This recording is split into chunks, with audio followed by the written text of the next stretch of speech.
Pues ahora nos toca el tema, ¿es bíblico el noviazgo?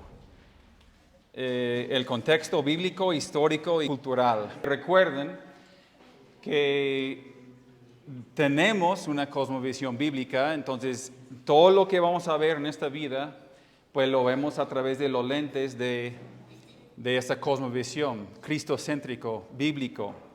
Entonces vamos a tomar nuestras decisiones y todo a través de esa cosmovisión. Voy a, como introducción, nada más 2 o 3 minutos, voy a comenzar con algo de la hermenéutica. La hermenéutica es la ciencia y el arte de la interpretación bíblica. Ese es el proceso de tratar de interpretar y comprender la Biblia. Entonces, eso es lo que nos referimos cuando hablamos de la hermenéutica. Es una ciencia porque son normas objetivas para el estudio de la Biblia y es un arte porque requiere habilidad y práctica para aplicar correctamente estas normas. ¿Por qué la hermenéutica es tan importante? Porque estoy hablando de esto para la introducción ahora. En primer lugar, pues Dios nos ha revelado su palabra, por lo que debe ser nuestra prioridad, pues principal, el averiguar lo que Él ha dicho, ¿no? Así que podemos entender lo que Dios nos ha dicho. Ese es el primer punto. Aquí no existe ningún beneficio para nosotros si Dios ha hablado y no sabemos entender qué es lo que Él pues ha dicho. En segundo lugar, pues así que puede aplicar correctamente lo que Dios ha dicho. Es lo que vimos la semana pasada un poquito y hemos hablado mucho de eso aquí. Pues no podemos aplicar la palabra a Dios a nuestras vidas si primero no sabemos correctamente lo que ha dicho Dios en su palabra. Recuerde, hermanos, el punto final, el objetivo final del estudio de la Biblia es, pues, en primer lugar, la apropiación de ese contenido a nuestro corazón y luego la aplicación de ella. No solamente almacenar cosas en la cabeza. Cualquier persona puede estudiar cualquier tema y puede guardar muchas cosas ahí en su cabeza. El hombre, ser humano, es muy capaz en ese sentido. La Biblia, como creyentes, pues es nuestra única regla de autoridad y práctica, por lo que debemos hacer todo lo posible para entenderla. Esos son 3 principios ahí nada más, por qué es tan importante entender y comprender y tener una buena hermenéutica, una buena interpretación. Voy a darles 4 rápido principios básicos de una buena hermenéutica. Esos son para principiantes. No tenemos tiempo. Esta clase de hermenéutica son 8 semanas o 12 semanas, entonces estamos viéndolo en 3 minutos. Primero, toda la escritura se debe tomar en su sentido normal, natural y sencillo del lenguaje. Eso quiere decir, en el principio Dios creó los cielos y la tierra. Es el lenguaje normal, es el lenguaje natural, es el lenguaje sencillo. Entonces lo tomamos así, tal y cual como viene. En el principio Dios creó los cielos y la tierra. Ahora, 2, toda la escritura se debe tomar dentro de su contexto.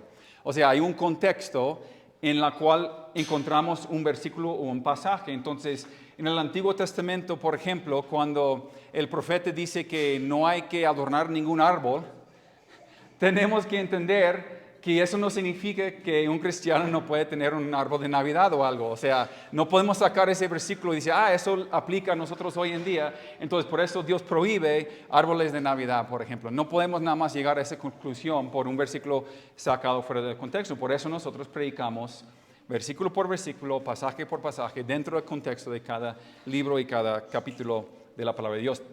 En tercer lugar, permite que la Escritura interprete la Escritura. A veces hay cosas que son difíciles de entender en una porción de la Escritura y tenemos que ir buscando en otras áreas de la Biblia algo que puede ayudarnos a interpretar lo que significa ese texto, ese versículo, esa palabra en ese sentido. Entonces usamos la misma palabra, la misma Biblia para interpretar la Biblia. Y luego ten en cuenta el género del pasaje.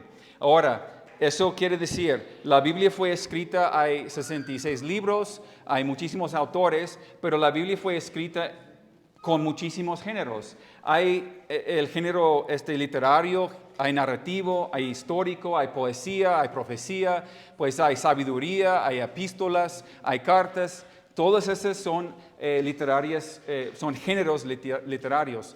Y nosotros tenemos que entender y captar cuál es el libro, cuál es el pasaje, cuál es el contexto del género de lo que estamos leyendo para poder tener una buena interpretación. Y por último, tenemos que entender prescriptivo o descriptivo. ¿Qué quiero decir con esto? Pues al estudiar la Biblia, hermanos, es importante determinar si el versículo o el pasaje que nos ocupa es descriptivo o prescriptivo. La diferencia es la siguiente. Un pasaje es descriptivo si simplemente describe algo que ocurrió, mientras que un pasaje es prescriptivo si enseña específicamente que algo debe de ocurrir o que hay un mandato. En pocas palabras, ¿es una descripción o es un orden? En pocas palabras.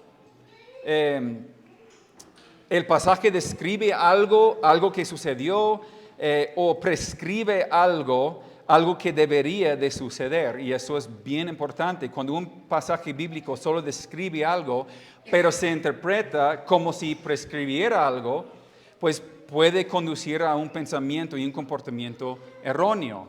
Solamente un ejemplo de la cuestión descriptiva frente a la prescriptiva se refiere pues al modo en que el Nuevo Testamento pues describe a los primeros cristianos reuniéndose en hogares. Dice en Hechos, dice en Corintios, dice en Romanos, pues a la iglesia en la casa de, o dice que los hermanos se reunían en casas. Entonces tenemos que entender, ¿es descriptivo o es prescriptivo? O sea, ¿solamente pueden los cristianos reunirse en casas entonces? Porque no vemos que después del libro de Hechos que los hermanos se reunían en templos, se reunían en casas. Entonces, si vamos a aplicar bien la palabra, sería un error llegar a la conclusión de que estamos en pecado nosotros por tener un edificio así y reunirnos de esa forma. ¿Por qué? Porque la Biblia dice que solamente se reúnen en casas, hermanos. De hecho, el Nuevo Testamento pues nunca ordena en ninguna parte pues que los creyentes pues deberían solamente reunirse pues en casas. La Biblia solamente describe los creyentes reuniéndose en los hogares, pero no hay un orden, ¿sí me explico?, para hacerlo. Entonces, eso tenemos que entender, descriptivo o prescriptivo. Entonces, son algunas cosas que debemos de comprender al llegar a la Escritura. Y si no, vamos a terminar siendo muy legalistas, como muchísimas iglesias, y vamos a llegar a extraer pasajes de la Biblia y empezar a decir, leímos que así en la búsqueda de esposa o esposo, pues en Génesis 24, cuando Abraham envía a su siervo a una misión para encontrar una esposa adecuada para su hijo Isaac, pues vamos a decir que eso es la forma que debería de ser en todos los asuntos. Vamos a Génesis 24 rápidamente, vamos a caminar a través de Génesis hasta la época del Nuevo Testamento y vamos a ver 4 o 5 acontecimientos o situaciones o procesos en lo cual Dios usó soberanamente pues a las personas, sus padres, los hijos y entre otros para que los hijos pues encontraran pues a una pareja. Y vamos a ver prescriptivo, descriptivo, vamos a ver eso. Entonces Génesis 24. Vamos a leer el versículo 2 y 3.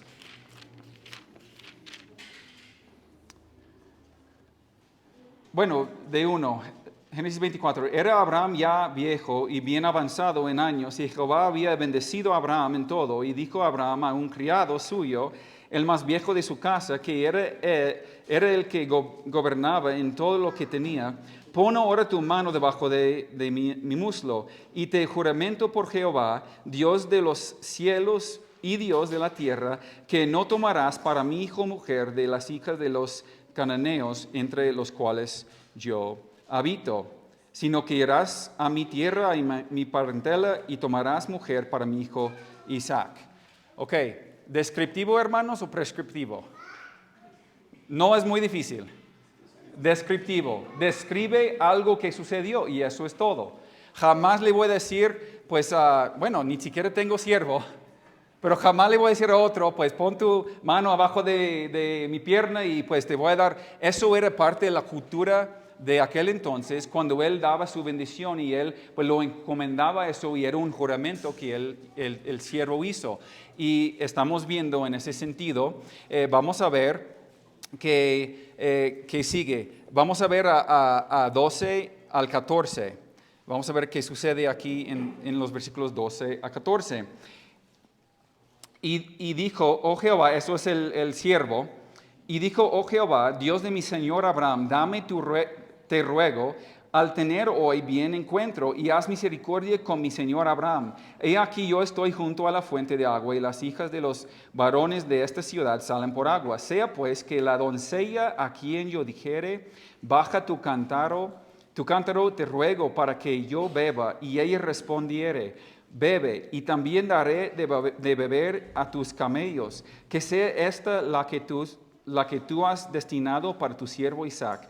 Y en esto conoceré que habrás hecho misericordia con mi Señor. Hermanos, ¿esto es descriptivo o prescriptivo? No es difícil. No los quiero ver aquí en el pozo aquí de San Ramón, padres, buscando una doncella, pues para casarse con su hijo. O sea, no tiene nada que ver con eso. Y es tan ilógico pensar eso. Pero hermanos, hay personas que sacan principios incluso de eso. Lo que sí podemos ver es que las acciones del siervo demuestran pues su confianza en el plan de Dios, ¿sí o no? ¿Sí? Y la historia se desarrolla mientras el sirviente negocia pues con la familia de Rebeca, de esa muchacha, pues para pedir su mano en matrimonio. Vamos a versículo 47 del mismo capítulo. Y esto es el siervo. Entonces le pregunté y dije, ¿de quién eres hija? Y ella respondió, hija de Betuel, hijo de Nacor, que le dio a la luz a Milca. Entonces le puse un pendiente en su nariz y brazaletes en sus brazos. Y me incliné y adoré a Jehová y bendije a Jehová, Dios de mi señor Abraham, que me había guiado por camino de verdad para tomar la hija del hermano de mi señor para su hijo. Vemos aquí pues la respuesta, incluso también después de Labán y después del padre de ellos, vamos a ver pues que ellos demuestran también la confianza. Fíjense lo que dice en versículo 50 y 51. Entonces Labán y Betuel respondieron y dijeron, de Jehová ha salido esto, no podemos hablarte malo ni bueno, he ahí Rebeca delante de ti, tómala y vete y sea mujer del hijo de tu señor, como lo ha dicho Jehová.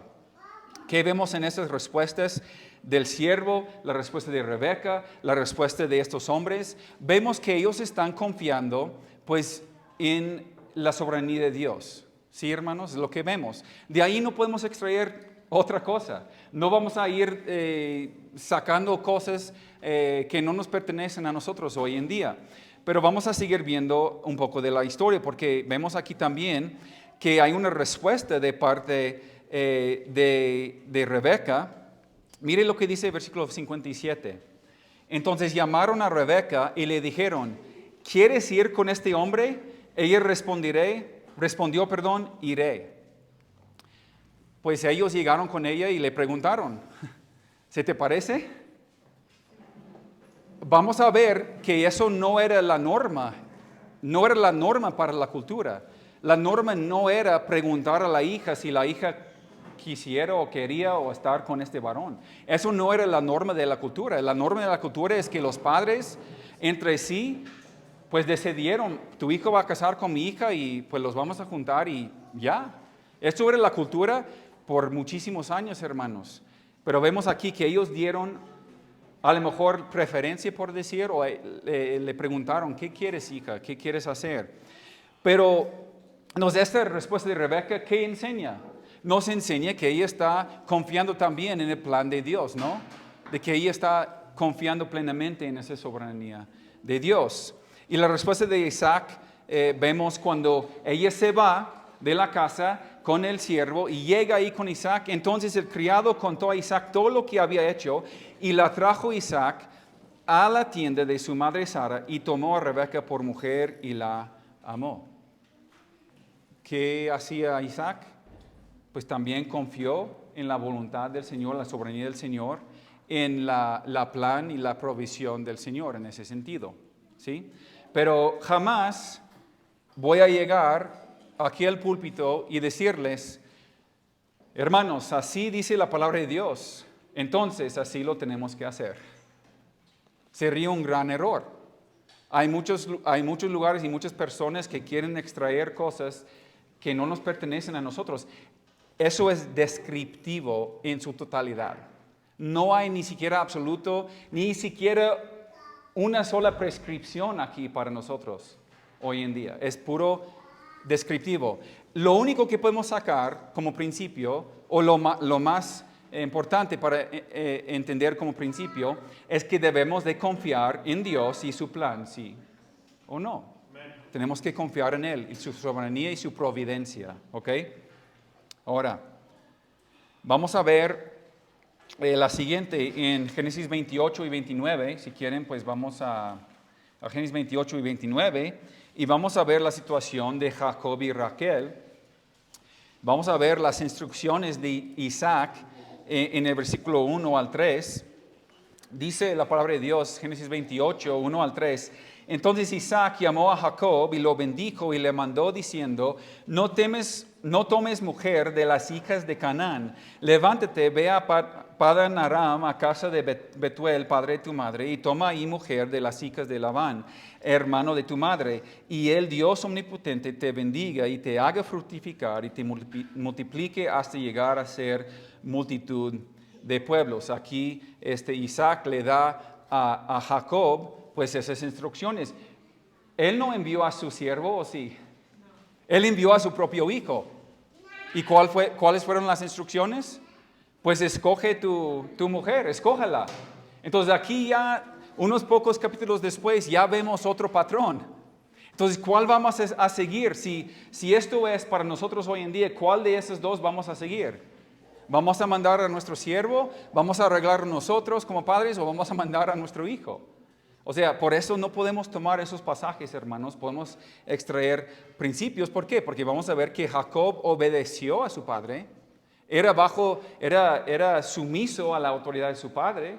Y él confiaba en el Señor. Estaba bajo de eso. Y vemos en versículo 5 del mismo capítulo. Así envió Isaac a Jacob, el cual fue a Padan Aram, a Labán, hijo de Betuel. Y la obediencia aquí que vemos de Jacob, pues trae bendición y vamos a ver eso.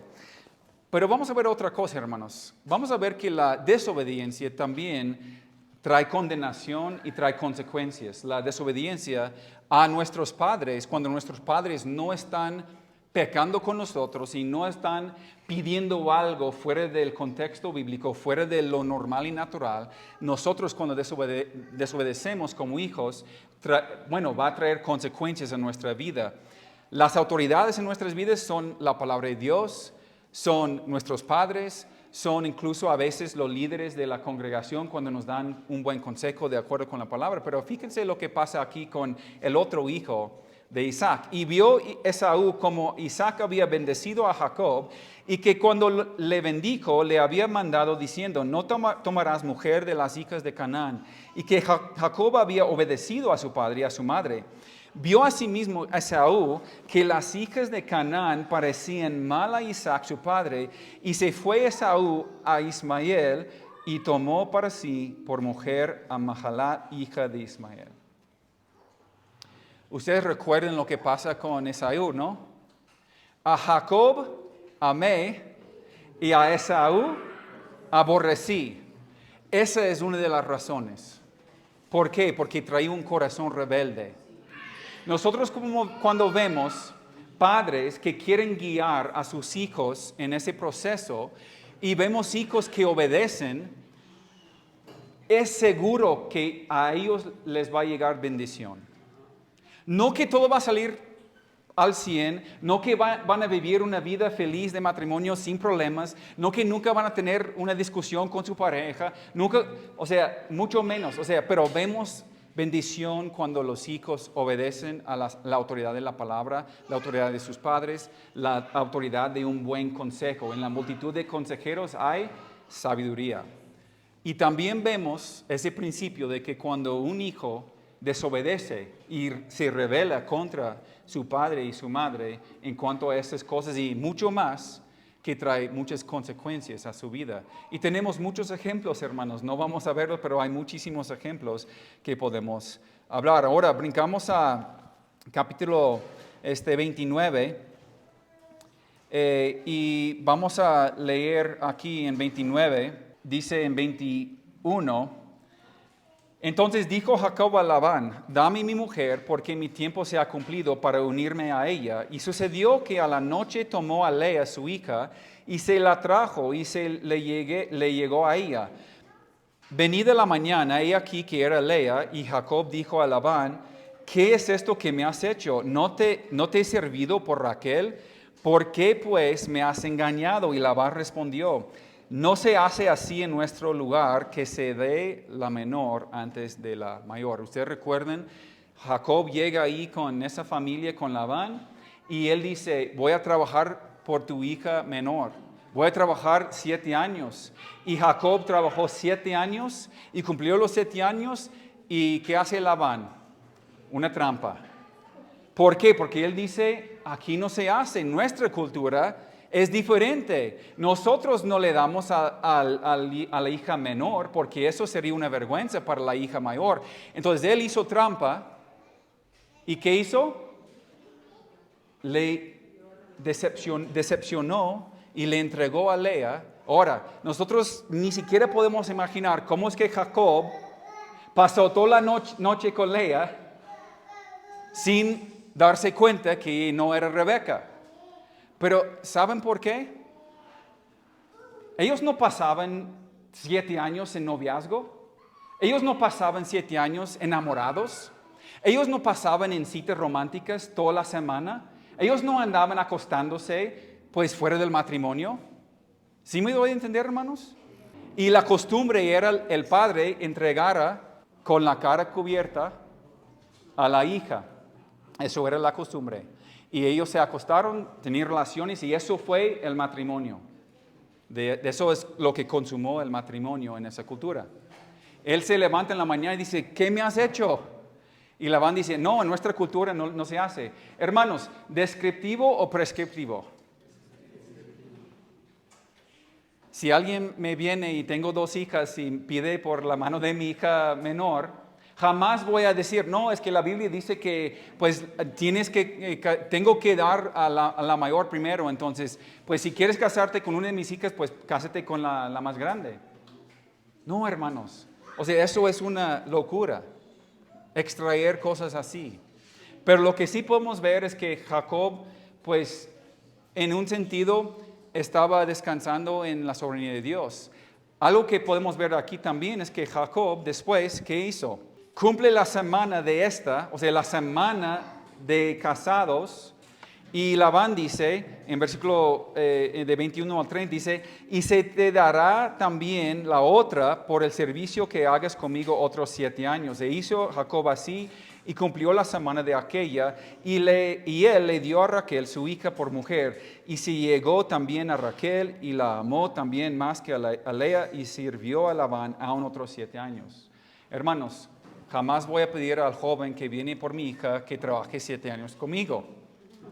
Si él quisiera, pues está bien, pero no son reglas, no son normas, no son prácticas así que hacemos nosotros. A lo mejor Jacob lo dijo, y vamos a ver en un momento, porque a lo mejor él no tenía para dar el precio, él no tenía para pagar el precio del novio, de la novia, el precio del casamiento, porque en aquel entonces una familia le daba dinero, propiedades, bienes a la otra familia para conseguir la esposa para su hijo. Y como que él llegó solo, es muy probable que él nada más llegó y no tenía con qué pagar, entonces él dijo, voy a trabajar. Jóvenes, tampoco es lícito casarte con 2 hermanas. O sea, cuando leemos este pasaje, no nos dice que es bueno o malo el casarse con dos mujeres, pero sabemos con la interpretación que la Escritura se interpreta con la Escritura que Dios prohíbe poligamía, ¿no? Entonces sabemos, entonces no es difícil de captar y entender eso. Yo sé que para nosotros todo eso es básico, ¿no, hermanos? O sea, no estamos entrando en algo muy profundo aquí. Son cosas bien sencillas, pero tenemos que establecerlo porque si no, vamos a extraer principios de la Biblia o vamos a sacar reglas y normas para la iglesia y se va a convertir en un legalismo. Iglesia bíblica va a tener, aquí es la lista de todas las reglas para los novios. Aquí son los 7 pasos para tener un noviazgo saludable y tener un matrimonio fructífero. Hermanos, no funciona así. Claro que sí vamos a llegar a tener ciertas reglas porque la Biblia menciona algunas cosas, pero eso es para la otra semana. Ahora, una historia pues fascinante se encuentra en el libro de Jueces de Sansón y la mujer filistea. Pues no vamos a leer toda la historia, pero vamos a ver en Jueces 14, versículo 1 al 10. Sansón bajó a Timnat y ahí vio a una joven filistea. Cuando regresó, dijo a su padre y a su madre: he visto a una mujer filistea en Timnat, ahora consígamela como esposa. Ahora vemos algo diferente en la cultura, que el joven pues llega y ve con sus ojos, ni siquiera menciona el nombre de esa mujer en toda esa historia. Solamente se conoce como la mujer filistea. Él no sabía nada de ella. Nada más la vi. Yo creo que igual como David cuando vio a Betsabé, la vio que era hermosa. Él regresa a su casa, a su tierra, a su pueblo y le dice a su padre: ve, consíguemela para esposa. Pues esa es otra parte pues de la Biblia que es descriptiva, obvio, hermanos. Eso no vamos a llegar con nuestros padres y decir: no, pues vi a una chica hoy, pues ve con ella y pues tráigamela. Obvio que no, hermanos, eso es otra tontería. Pero podemos ver aquí que los deseos de Sansón pues lo llevan a pedir ayuda pues a sus padres para pues concertar un matrimonio con esta mujer. Lo que eso muestra una práctica que los padres tomaron un rol, tenían una parte ahí en conseguir. Y más que nada, a lo mejor fue ¿por qué? Porque en aquel entonces los padres muchas veces iban con los padres de la mujer y les daban un precio, les pagaban algo, hicieron un contrato, un compromiso. ¿Sí? Y en ese sentido, pues podemos ver que eso era la cultura. Obvio, no vamos a tomar a Sansón como ejemplo porque sabemos lo que sucedió. Él se casa con esa mujer y se casa y está con ella una semana y luego se separan y él ve y se acuesta con una prostituta, está con ella por un tiempo y luego ve con Delila y se junta con ella y ni siquiera se casan. Entonces no podemos tomar a Sansón como ejemplo, hermanos. Era un fracaso total en el área del amor. Pero créeme, hermanos, hay personas que están yendo a la Biblia para sacar principios para nosotros hoy en día de estos pasajes. Que quieren utilizar el Antiguo Testamento para decir: eso es como debe de llevar a cabo un matrimonio, pues un proceso de cortejo, un proceso de enamoramiento, un proceso de noviazgo, y porque el Antiguo Testamento aparecen muchas cosas. Ahora, Ruth y Boaz, en el libro de Ruth, no lo vamos a ver porque son 4 capítulos, pero si quieres leerlo en tu tiempo, pero vemos aquí que el esposo de Ruth muere y al regresar a Belén, pues con su suegra Noemí, pues Ruth asume la laboriosa tarea de espigar pues en los campos para mantenerse a sí misma y a su suegra Noemí. Y es durante ese tiempo cuando llama la atención de Boaz, un pariente del difunto marido de Noemí. Y Boaz dice la palabra de Dios, profundamente conmovido por el valor y la dedicación de Ruth, acepta cumplir su papel de pariente redentor y promete casarse con ella, salvaguardando su futuro y asegurando la continuidad del linaje de su difunto marido. En aquel entonces ellos tenían un sistema cultural de que, pues, si se queda viuda, y vemos en el libro de Ruth que Noemí dice, no tengo otros hijos para darte, Ruth.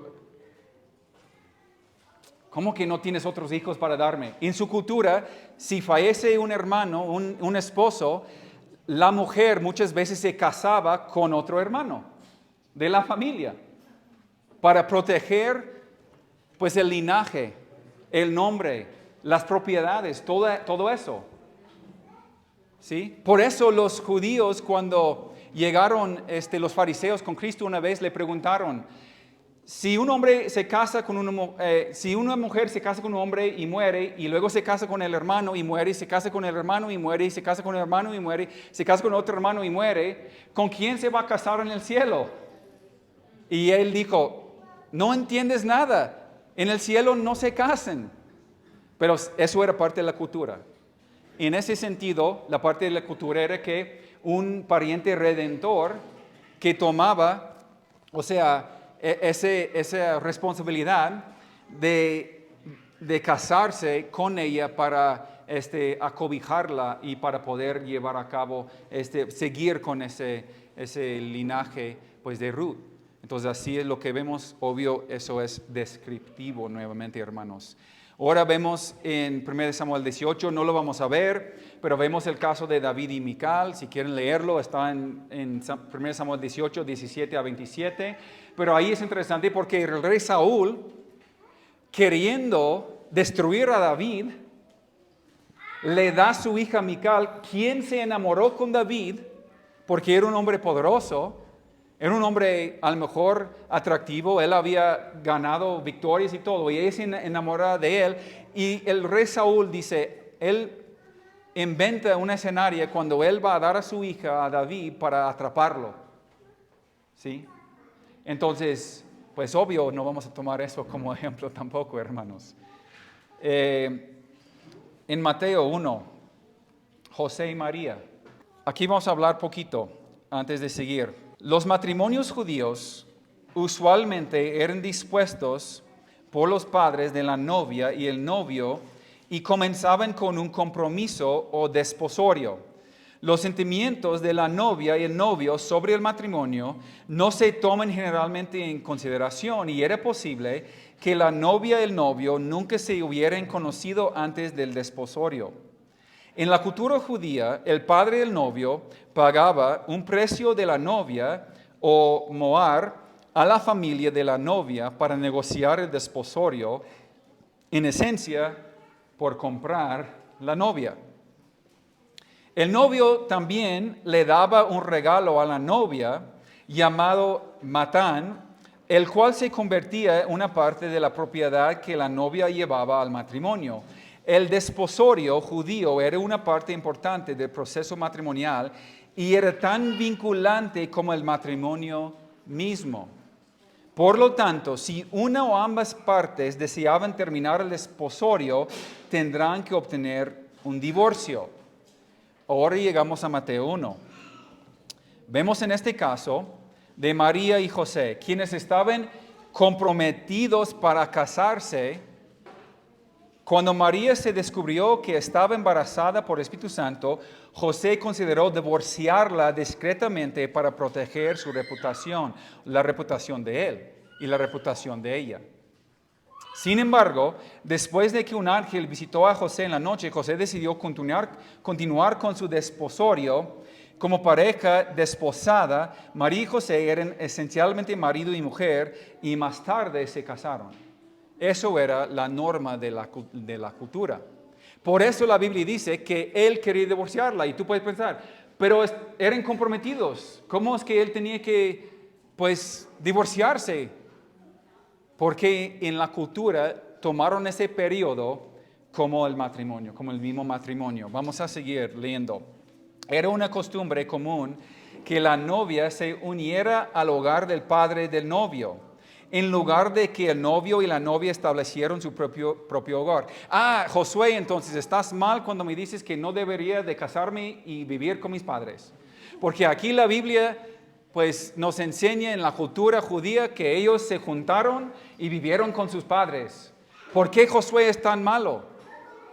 Vivir con mis padres. No lo hagas, Alex. No lo hagas. Ahora, es parte de su costumbre y de su cultura. Vamos a ver. Entonces, el novio regresaría a la casa de su padre después del desposorio, o sea, ese compromiso era un momento para preparar una cama nupcial. Este proceso tradicionalmente tomaba 1 año o más. Cuando el lugar estaba listo, el novio regresaría a buscar a su novia. Fíjense que no hizo. El novio en ese periodo de 1 año no salía en citas románticas, no se juntaba con ella, no andaban agarrados de la mano, no andaban besándose, no andaban tomando café, no andaban acostándose. La novia no sabía el día ni la hora de regreso, por lo que la llegada del novio generalmente se anunciaba con el toque de trompeta y un grito para que la novia tuviera cierta advertencia. Hermanos, las costumbres matrimoniales en el antiguo Israel ofrecen pues una visión fascinante de las tradiciones y prácticas de esta sociedad antigua, pero realmente no nos ofrecen mucho en cuanto a lo que vamos a hacer o cómo vamos a manejar la situación nosotros como padres. ¿O ustedes ven algunas costumbres aquí que quieren pues usar? Sin embargo, es fundamental también señalar a otras culturas y periodos históricos porque ellos tenían sus propias perspectivas únicas, aunque muchas similitudes en cuanto al cortejo, el matrimonio. Y vamos a mencionar algunas cuantas aquí para ver, para obtener una comprensión más amplia a cómo es que llegamos a lo que vemos hoy en día. Porque todos estamos de acuerdo que lo que vemos hoy en día, nada que ver con lo que vemos de hace 2000 años, ¿sí o no? Nada que ver. Ok, entonces tenemos que ver cómo es que llegamos a este punto. Ahora, a través de las culturas, en Roma, la Roma clásica, el padre de la novia pagaba al novio una dote que representaba la transferencia de propiedades y bienes. Esto contrastaba con las prácticas del antiguo Israel, donde la familia del novio negociaba una dote con la familia de la novia, a menudo en forma de dinero y propiedades. Entonces, era al revés. En la mayoría de las sociedades antiguas, pues el proceso se realizaba principalmente entre un pretendiente masculino y el padre de una mujer, o entre los dos padres, entre los padres de la novia y los padres del novio.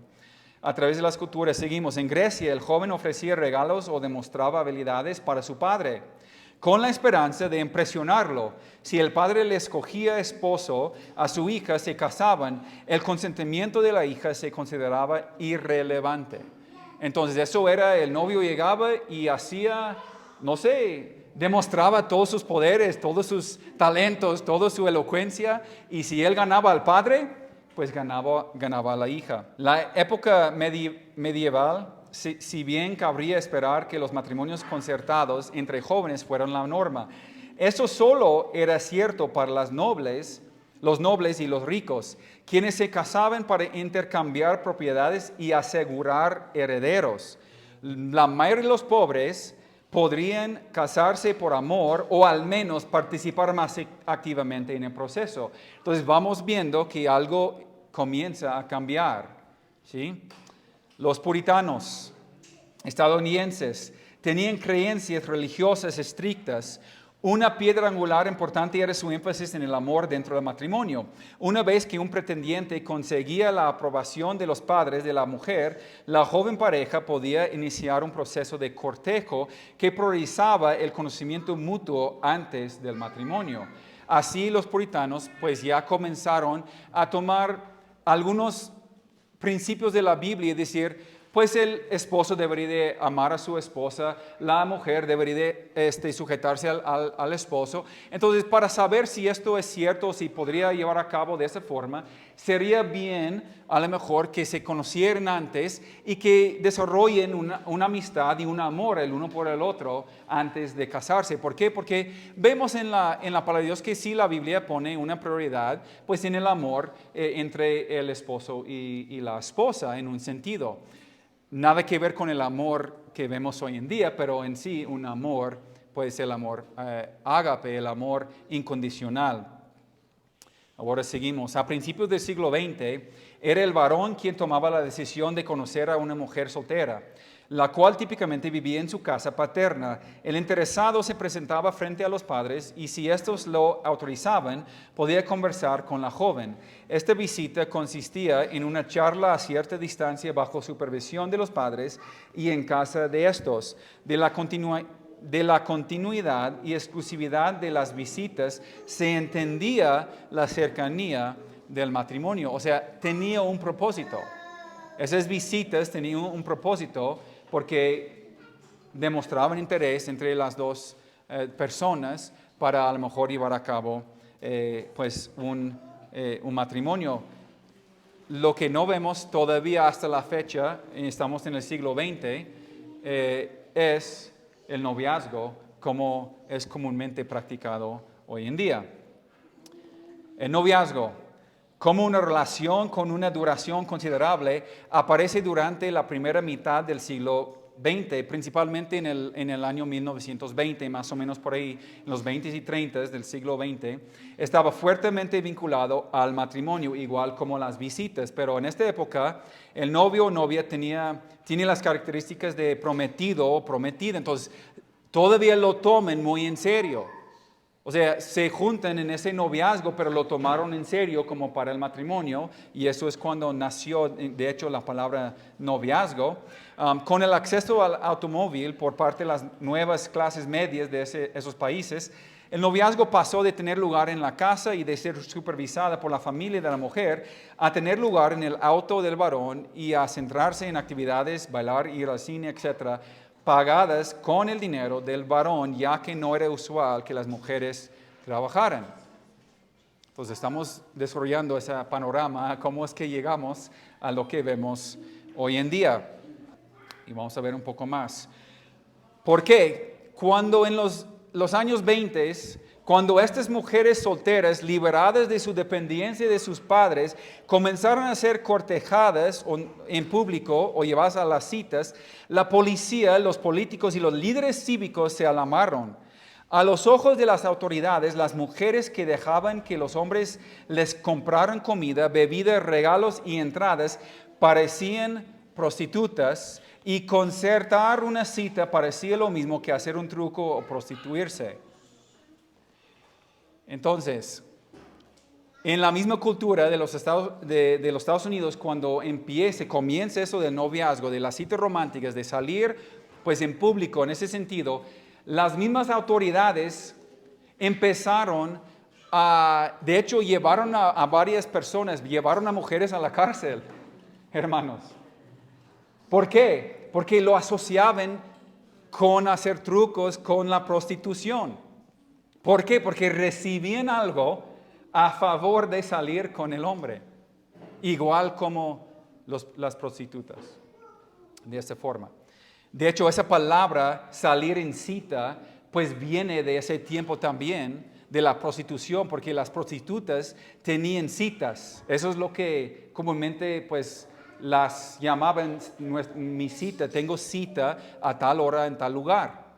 Y ahora usamos esta frase de las citas y sale de ahí. No estoy diciendo que está bien o está mal, hermanos, pero estoy diciendo eso es lo que sucedió. Otra vez, estamos viendo la descripción, algo que describe algo. ¿Sí? No estamos viendo ni siquiera la prescripción, pero vamos a ver algo en un momento que a lo mejor nos va a sacar de onda. El noviazgo moderno. Se indica que este concepto, tal como se entiende en el contexto cultural del público al que se dirige, no existió hasta el siglo XX. No había ningún estado de transición entre la soltería y el matrimonio.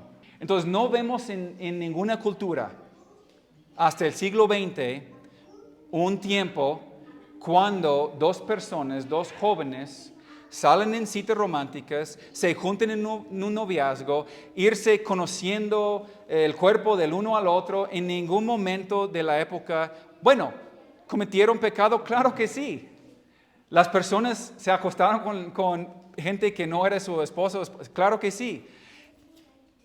¿Cometieron fornicación? Claro que sí, por eso la Biblia menciona la fornicación. No estamos diciendo que eso no sucedió, pero en las culturas en general no había ni siquiera pues una transición de eso, un periodo de tiempo.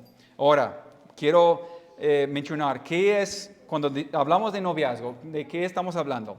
El noviazgo es la condición de los novios, en primer lugar, es decir, una relación amorosa mantenida entre dos personas con la intención de matrimonio. Y en segundo lugar, es un proceso por el cual dos personas desarrollan una asociación íntima más allá de la amistad.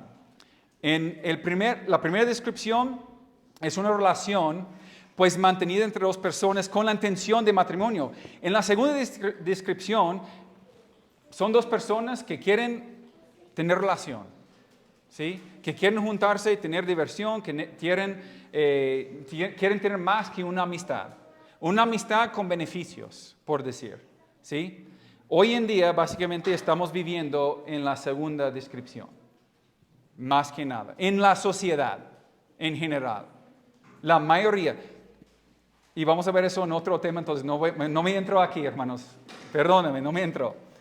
Pero empieza a haber un cambio.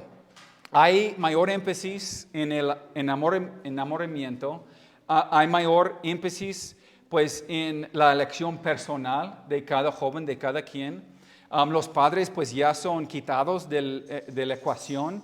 Ellos ya no tienen ninguna parte pues, en la mayoría de los casos de ese noviazgo o de matrimonio. La mayoría de la gente en nuestra época jamás consideraría casarse con alguien a quien no aman. ¿Sí o no? Nuestra sociedad, estoy hablando en la sociedad. No estoy hablando en lo que se debería hacer, estoy hablando en nuestra sociedad. ¿Por qué será? Vamos a ver algo impresionante. ¿Qué es lo que ha pasado? ¿Qué pasó? Porque vemos algo. Las tasas de divorcio a finales del siglo XIX, a principios del siglo XX, recuerden, no se ha introducido el noviazgo todavía. A ninguna sociedad, ninguna cultura.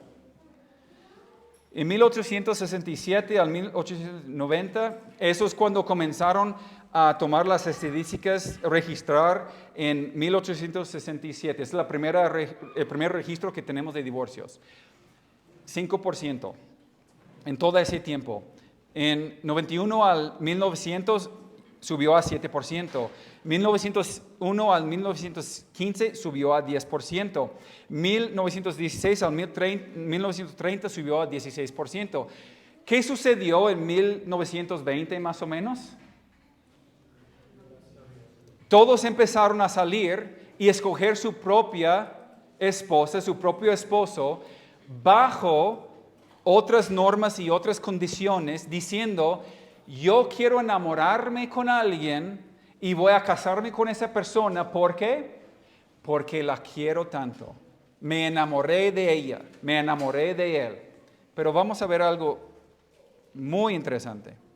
1980, 53%. Y en 1990 a 2000, 49%. Y esa estadística sigue hasta la fecha del día de hoy. 50% de los matrimonios, más o menos entre 35 a 50%, terminan en divorcio. ¿Qué ha sucedido? No solamente eso del noviazgo, pero la revolución sexual, la revolución de la mujer, el feminismo, muchísimas cosas, hermanos. No vamos a tomar un curso así de eso, pero ¿qué es lo que ha sucedido? En 1960, el 65% de las personas entre 18 y 32 años estaban casados. Estamos hablando de hace 60 años. En 2013 solo el 26% lo estaba. Y hoy es menos. No hay estadística, pero hoy es menos.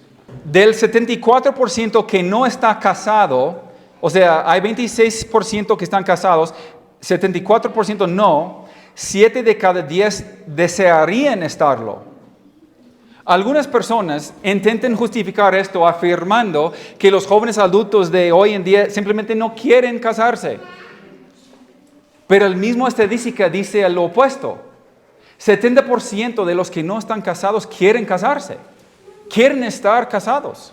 La edad por media a la que las personas se casan ha aumentado. En 1960 la edad por media eran 21.5 años. O sea, los jóvenes se casaban el por medio a los 21 años, 21.5 años de edad.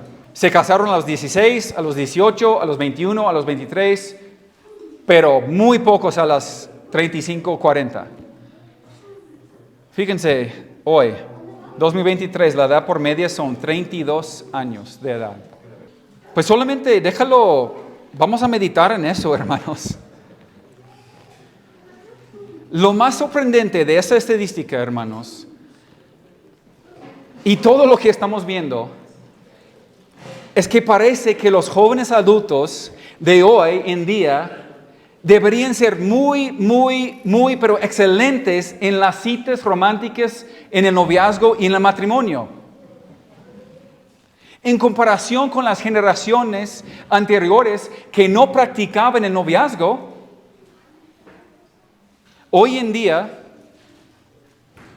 dice que el 70% de las mujeres de entre 30 y 34 años han cohabitado con una pareja masculina. 70%, perdón. O sea, están viviendo en unión libre. Eso es alarmante también porque las estadísticas no toman en cuenta eso, porque la razón por la cual la tasa de divorcio no es mayor es porque hoy en día muchos jóvenes no están casándose. Bueno, eso ha sido la historia de México por muchos años, ¿no? Por muchos siglos, pero sigue siendo nuestra historia. Hay muchos jóvenes que se juntan nada más. Tenemos un gran problema.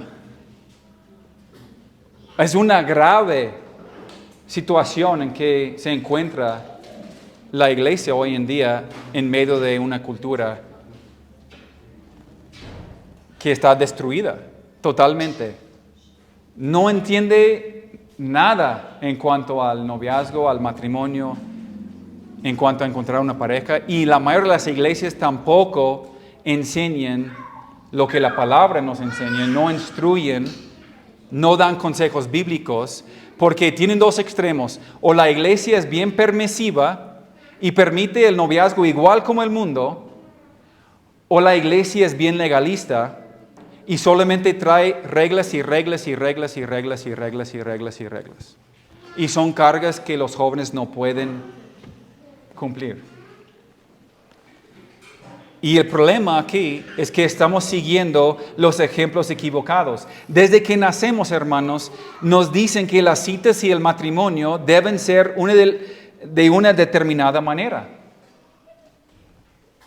Nuestra visión del amor y las relaciones se basa tanto en la fantasía, hermanos, literalmente en los cuentos de hadas, como en cualquier cosa que se parezca a la vida real. Vemos actores interpretando a personajes ficticios que se enamoren con actrices, pues con personas ficticias, y pensamos que de alguna manera la vida real debería ser tan dramática como las películas. O sea, nuestra cosmovisión, como mencioné la semana pasada, es basada en las películas de Disney y de Netflix y las series. Y el enamoramiento que vemos desde las princesas con su príncipe azul hasta lo que vemos hoy en día en todas las películas de hoy en día. Básicamente creemos en mitos. Hablamos de cosas como amor a primera vista o encontrar a la persona ideal y vivir felices para siempre. Intentamos ajustarnos a los estándares y expectativas de la sociedad moderna respecto al noviazgo, a pesar de que la sociedad moderna es terrible a la hora de formar relaciones duraderas. Lo estamos haciendo mal y los resultados hablan por sí solos. La locura se define como hacer lo mismo una y otra vez y esperar resultados diferentes. ¿Por qué la tasa de divorcio es igual dentro de la iglesia como fuera de la iglesia? Porque estamos haciendo lo mismo una y otra vez y esperando resultados diferentes. Estamos copiando lo que el mundo nos está ofreciendo y lo tragamos. Y luego nosotros pensamos, es que somos cristianos, entonces va a ser diferente. Y termine igual, hermanos. Termina igual. Lo más sorprendente es que las citas románticas y el noviazgo son un concepto tan nuevo que la mayoría de las personas a lo largo de los últimos 6,000 años de historia lograron vivir toda su vida y casarse con éxito sin haber tenido nunca una cita romántica ni entrar en un noviazgo con nadie. ¿Cómo es posible que lo hicieron si no existía el noviazgo? ¿Cómo es posible que la tasa de divorcio antes de llegar a 1920 era 3, 5, 8%? Y al llegar a 1920 subió hasta 50% y ahí ha estado, se ha mantenido. Para terminar, el hecho de que el noviazgo moderno no existiera cuando se escribió la Biblia no significa que la Biblia no tenga nada relevante que decir sobre el tema. Puede que no tenga muchas reglas sobre el noviazgo, pero las pocas que tiene son claramente aplicables a nuestras vidas actuales. Además, vale la pena señalar que esas pocas reglas destacan las formas más evidentes en las que el noviazgo moderno es antibíblico. Y que ignorar esas reglas es lo que causa la mayoría de los problemas y el mayor dolor en los noviazgos y yo diría en los matrimonios. Esto se debe a que cualquier mandato que Dios nos da es para nuestro propio beneficio. Existen para orientarnos hacia la verdad y ayudarnos a evitar hacer cosas que nos causen daño emocional, daño físico, daño relacional y daño espiritual. Además de enumerar los pecados claros que hay que evitar, la Biblia está llena de principios de sabiduría que no son tanto reglas que hay que seguir como consejos realmente buenos, que nunca nos llevarán por el mal camino. El objetivo no es sustituir un conjunto de reglas creadas por el hombre por otro, sino señalar a quien inventó el matrimonio, quién nos creó para anhelar las relaciones y quién es la encarnación del amor verdadero. ¿Quién es? Jesucristo mismo. Nosotros vamos a dar principios, vamos a dar algunas reglas estándares que la Biblia sí menciona, porque sí la Biblia tiene algo que decir en cuanto a reglas y mandatos. Pero aparte de eso, de los mandatos bien claros y directos, vamos a hablar de principios que nos va a llevar no solamente a la santidad, pero nos va a llevar a una cercanía a Jesucristo mismo. Eso es el punto principal de todo eso. Por esto, hermanos, la hermenéutica es tan importante, la interpretación de la Biblia es tan importante, porque no solamente podemos empezar a sacar cosas. Porque yo puedo llegar al Nuevo Testamento y empezar a sacar muchísimos versículos y muchísimas cosas. Y decir, esa es la regla, la única regla y no puede ser de otra forma. Ahora, ¿tenemos nuestros estándares? Pues claro que sí. ¿Basadas en las Escrituras? Claro que sí. ¿Tenemos el consejo que les vamos a dar? Claro que sí. Pero vamos a dejar esto para la otra semana. Una cosa final. Para los jóvenes y para los padres. Tú puedes ignorar o intentar racionalizar lo que dice la Biblia y hacer las cosas a tu manera, pero no te irá bien. Puede parecer irónico decir que algo tan antiguo como la Biblia contiene la cura para la decepción que es el noviazgo en el siglo XXI, pero los principios de la palabra de Dios han demostrado ser fiables. La Biblia nunca pasa de moda porque es la verdad y la verdad no cambia con el tiempo. Entonces, básicamente, para la semana que viene vamos a continuar y vamos a comenzar a desarrollar el tema al ver los versículos. Principalmente vamos a ver los versículos explícitos que nos dan reglas o mandatos específicos para nosotros como padres y como para nuestros hijos y como para los jóvenes. Pero para contestar esa pregunta, ¿es bíblico el noviazgo? No, absolutamente no, hermanos. En la manera moderna, ¿cómo se maneja? Jamás el Hijo de Dios debería de manejar su relación de esta forma. Y lo vamos a empezar a ver la semana que entra, esos mandatos específicos para los padres, para los jóvenes. Pues vamos a orar.